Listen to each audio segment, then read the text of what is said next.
नमस्कार, मी विलास आव्हाड. आपण पाहताय AV9 एक्सप्रेस. मित्रांनो, उद्धव ठाकरेंची भाषा, उद्धव ठाकरेंचे भाषणं, उद्धव ठाकरेंचं स्पीच आता अगदी असं वाटायला लागले की कुठल्या तरी नळावरचं भांडण आहे, कुठल्या तरी भावबंदकीचं भांडण आहे. इतकी खालची भाषा, इतका खालचा स्तर एका राज्याच्या माजी मुख्यमंत्र्याचा असा असू शकतो का? बघा तुम्ही हा व्हिडिओ. आणि भाडखाऊ जनता पक्षाचं हिंदुत्व हे घर पेटवणारं हिंदुत्व आहे. हा फरक आहे. राजकीय पक्ष आपण चालवतो, मुळात आपल्या वडिलांनी हा राजकीय पक्ष आपल्याला आयता दिला. हा यांना सांभाळता आला नाही. अगदी सत्ता यांच्या हातात. काही आमदार, काही खासदार, संघटन, इतकं मोठं ऐश्वर्य, सगळ्या सुखसुविधा, पक्ष चिन्ह, पक्षाचं नाव, इतकं मोठं केलेलं कार्य बाळासाहेब ठाकरेंचं. आणि या माणसाने अक्षरशः बाळासाहेब ठाकरे गेल्याच्या नंतर या पक्षाची माती करून टाकली. राजकीय पक्ष तुम्ही तुमच्या घरी गडी असल्यासारखं तुम्ही आमदारा खासदारांना वापरत होते. आज सत्ता त्यांनी सोडून तुम्हाला जी सत्तेला लात मारून तुमच्यापासून बाजूला निघून गेले. आज 40 लोक तुम्हाला सोडून गेले. त्याच्याही नंतर अनेक खासदार गेले, अनेक आमदार तुम्हाला सोडून गेले. जर तुमची ट्रीटमेंट चांगली असती, त्यामध्ये अनेक मंत्री होते. तुम्ही जर मंत्र्यांना, आमदारांना जर चांगली ट्रीटमेंट देत असाल, त्यांचे कामं करत होते, तर हे लोक तुम्हाला सोडून का गेले? आता तुम्हाला पस्तावा होतोय की देवेंद्र फडणवीसांनी आमची पार्टी फोडली, देवेंद्र फडणवीसांनी हे केलं. मग भारतीय जनता पार्टीला शिव्या द्यायच्या, देवेंद्र फडणवीसांना शिव्या द्यायच्या. मग त्या शिव्या तुमच्या एकदम खालच्या पद्धतीच्या. राज्याचे मुख्यमंत्री असलेल्या माणसाच्या तोंडी अशी भाषा, एका राष्ट्रीय पक्षाला तुम्ही भाडखाऊ जनता पक्ष असं म्हणतात. ही मुख्यमंत्री राहिलेल्या माणसाची भाषा असू शकते का? तेव्हा भारतीय कसे भाडकाऊ होऊ शकतात? तुम्ही एखाद्या पक्षावर टीका करा, पक्षाच्या नेतृत्वावर टीका करा, तो तुमचा अधिकार आहे. तुम्हाला खोटी टीका करायची, खरी करायची, कशी करायची, हा तुमचा अधिकार आहे. पण भारतीय जनता पार्टी, त्याऐवजी तुम्ही भारतीय भाडकाऊ पार्टी असं जर कसं म्हणू शकतात? किंवा देशाची जनता भाडकाऊ कशी होऊ शकते? हे इतकं निंदनीय आणि इतकं वादग्रस्त विधान उद्धव ठाकरे कसं देऊ शकतात? खरं तर या सगळ्या विधानाची अतिशय घोर निंदा व्हायला पाहिजे. कारण ह्या माणसाचा स्तर कुठं बोलतोय. नरेंद्र मोदींच्या बाबतीत घाणेरडं विधानं करायचे. तुम्हाला जेव्हा गरज होती, 2.5 वर्षाचं सरकार तुमच्याकडं सत्ता स्थापन होती आणि मुख्यमंत्री पद टिकवायचं होतं, आमदारकी पाहिजे होती, विधानसभा नाही तर विधान परिषद.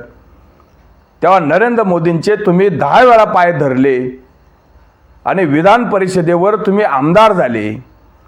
जर नरेंद्र मोदींनी तुम्हाला त्यावेळेस विधान परिषदेच्या या निवडणुकीची परवानगी जर मिळवून दिली नसती निवडणूक आयोगाकडून, तर तुम्हाला मुख्यमंत्री पदाचा राजीनामा त्याच वेळेस द्यावा लागला असता.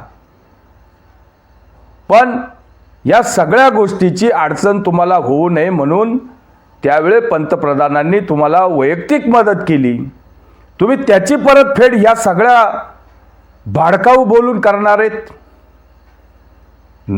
शिवाय गृहमंत्री असं कुठलीही विधानं त्यांनी 2.5 वर्षाची केली नाही.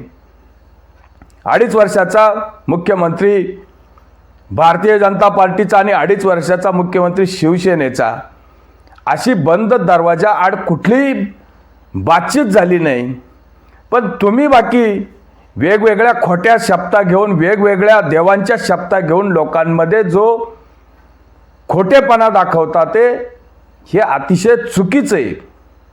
पण लोकांना माहिती आहे, तुम्ही ज्या वेळेस पंतप्रधान असेल किंवा अन्य प्रचार सभेमध्ये जे काही नेते असतील, उद्धव ठाकरे त्यावेळेस सभेमध्ये बसलेले असायचे, ते सुद्धा स्वतः सांगायचे देवेंद्र फडणवीसांच्या नेतृत्वाखाली ही निवडणूक 2019ची लढली. आणि अनेक वेळा पंतप्रधानांनी आणि अमित शहांनी उल्लेख केला असेल की पुढचा मुख्यमंत्री देवेंद्र फडणवीस होतील.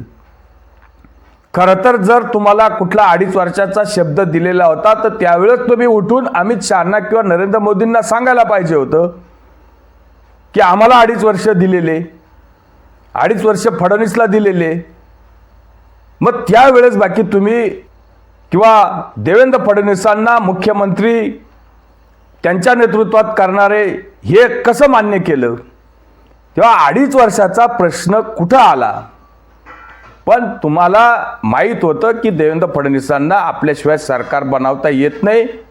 तुम्ही गद्दारी केली, तुम्ही महाविकास आघाडीत निघून गेले. पण त्याचा इतका राग राजकीय पक्षांनी नेहमी परतीचे दोर कापायचे नसतात. राजकीय पक्षांनी मतभेद तुमचे असू शकतात, मनभेद तुम्ही करू नका. इतक्या टोकाची भूमिका, इतक्या टोकाच्या टीका टिप्पण्या करायच्या, अक्षरशः शिव्या देतात ते तुमचे ते विश्वप्रवक्ते. त्यांनी तर तुमच्या पक्षाची अख्खी वाट लावली. ते रोज प्रातःविधीला घाण ओकतात. तुमच्या अक्कांनी तुम्हालाही सल्ले दिलेत, अक्का तुम्हालाही सल्ले देतात. ह्यांचं हिंदुत्व काय? तुम्ही आता हिंदुत्व सांगता ते की आमचं हिंदुत्व असं, भारतीय जनता पार्टीचं हिंदुत्व तसं. आता सुषमा अक्कांकडून हे सगळं हिंदुत्व तुम्ही शिकता ते. खरं तर या पुरोगामी लिब्रांडू आणि हे कम्युनिस्ट तुमच्याबरोबर जे काही मायाळू पद्धतीने यांना शिवसेना देशातून हद्दपारच करायची आहे. तुमच्याबरोबर फक्त हे शिवसेनेला गायब करण्यासाठी आहे, शिवसेना संपवण्यासाठी आहे. त्याच्यामुळे हे जे स्क्रिप्टेड तुम्हाला जे काही शब्द तुमच्या तोंडी घातले जातात, या अशा पद्धतीचे शब्द एखाद्या गुंड मावाल्याचे असतात, एखाद्या भंगार किरकोळ नेत्याचे, गल्लीबोळातल्या नेत्याचे असू शकतात,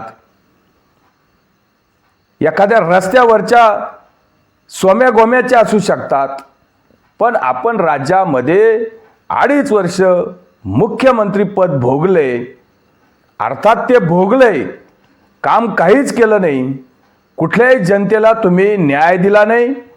अनेक लोकांना तुम्ही या 2.5 वर्षामध्ये मारणी घातलं.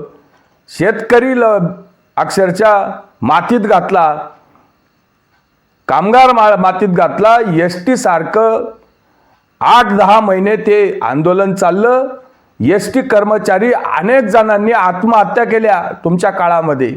साधू संत मेले, मारले तुमच्या काळामध्ये. लिंचिंग करून लोकांनी अक्षरशः अनेक लोकांना तुम्ही अटका केल्या. त्याच्यामुळं हा 2.5 वर्षाचा काळ म्हणजे अतिशय कलंकित काळ आहे. आणि त्याचं फ्रस्ट्रेशन तुम्ही अशा पद्धतीने शिव्या शाप देऊन आणि कुठल्या तरी पक्षाला भाडकाऊ पक्ष म्हणून, तेव्हा तुमची पातळी, तुमची उंची, या सगळ्या गोष्टी विचार केल्या तर आता तुमच्या या सगळ्या गोष्टीची कीव करायसाठी वाटते. इतकंच आपण या गोष्टीचं वर्णन करू शकतो. बाकी काळजी घेणं न घेणं हे सगळं पक्षप्रमुखाचं असू शकतं. पण पक्षप्रमुखाची भाषा इतकी खाली जाऊ देऊ नका बस, बाकी आम्ही जास्त काही सांगू शकत नाही. तुर्तच थांबतो. व्हिडिओ आवडला असेल तर लाईक करा, शेअर करा. धन्यवाद.